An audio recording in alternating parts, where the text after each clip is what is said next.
I feel like AI was supposed to take over the dull and dangerous jobs, and instead it's now creeping into our creative spaces. You're probably sitting there and feeling it too, like what the hell am I supposed to do now? I've started seeing AI photography on commercial banners around my town, and then there's the AI images popping up on my Instagram feed. OpenAI's Sora, its existence alone tells me it's only a matter of time.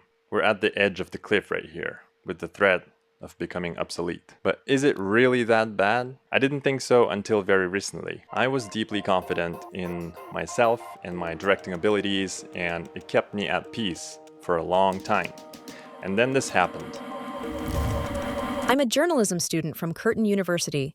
I am writing an article on the impact of the highly anticipated Sora AI on the creative industry. As a filmmaker or film director, how do you feel about the creation of Sora? Do you think Sora would replace creative professionals in the industry? And I finally realized that there are legitimately tens of thousands of art students right now, film students who have not yet started their careers, who have still a long way to go and still have to learn a ton to even compete with the Gen AI at its current stage. So when I read that email, it was really a sobering punch to me. I could finally understand the fear and the genuine threat they must be feeling right now. Because looking back, I realized how lucky I was to have all the time in the world to hone my craft without the AI menace throbbing in the back of my head. And so I am making this video for all of you out there who feels this overwhelm. Back in 2014, I was obsessed with getting good at video production. Those were the Vimeo days, and I devoured short films and music videos and commercials all the time, wanting to be the guy behind such creations. And I really had no clue about my favorite style or genre. I just really wanted to tell good stories, visually captivating stories for people to enjoy. And especially during the pandemic, I started experimenting and learning everything I wanted to know. Filming everything from my balcony to my friends visiting, emulating film with digital, trying to get better at lighting, composition, writing, and 3-act story structure. Basically anything to make my stories and films better. And I got better. It felt good. It felt productive. Like what most people nowadays call the flow. To me, filmmaking became a form of meditation. It demanded my full presence. I would not think of anything else when I was actually shooting and making films or editing. Then 2022 rolled in and brought along a shitstorm of AI art that swamped the internet. And honestly, I hated it. It didn't resonate with me at all. And the fact that it was drowning my Instagram feed was making me hate Instagram and the tasteless AI artists who were bold enough to claim this recycled garbage as their own art. But fast forward 2 years and look where we are now.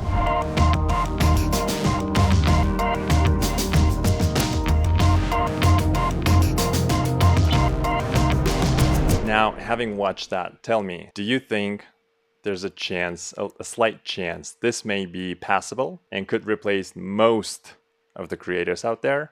I honestly think it might. And I think it's a good thing because at its core, AI is designed to be the average of everything it was fed with. It's designed to be a parrot, an ironically unintelligent parrot that thoughtlessly spits out whatever you train it with. It's not sentient. It's not intelligent. And everyone who says otherwise is either a sleazy marketeer shilling for tech companies or an impressionable person who believes every promise these tech companies make to us. And you could argue that AI imitates how we as humans get inspired by other people's art. But no, that's not it. The creative process in our brains is fundamentally different. We are alive and we live outside the internet and the digital datasets. We have tangible biological presence here and thousands of years of evolution woven into our very existence. And when we get inspired by other art, we interpret it. We internalize the emotions we get from other people's work,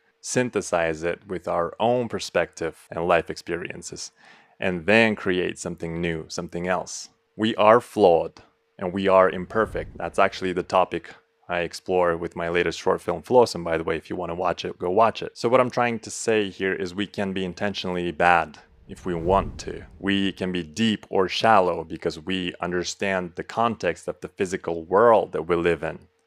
AI doesn't. Its only context is what's available online. and that's it. So all AI art can really do is thoughtlessly replicate other people's work that's available online again. It's never going to resonate on its own.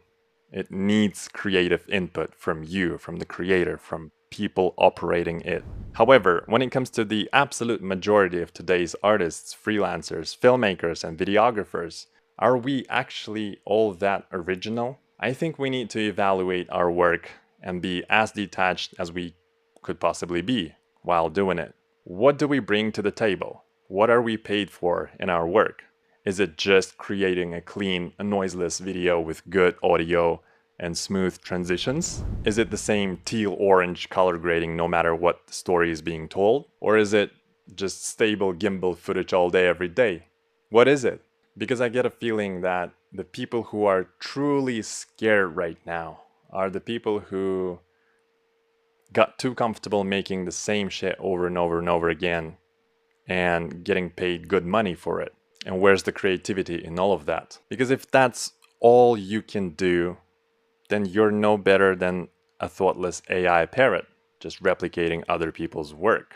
And you're rightfully getting replaced. And think about it for a moment, and let's be fair here. From a business standpoint, it's far better to pay $50 a month for a subscription that will churn out unlimited average passable videos and images than spending tens of thousands of dollars for the same or worse level of technical execution, yet having a slower delivery times. Now is the time when you gotta study yourself first and foremost. You need to experience life. You have to be artistic if you want to survive in this new market. You must have a distinct point of view, an opinion in your storytelling, not just a mushy average, or else you'll be replaced. So for that student who emailed me, and for every aspiring filmmaker, artist, here's my advice. Embrace your weird, make it your strength. Study yourself, study humans, study the world around you, gain more experience, learn to synthesize.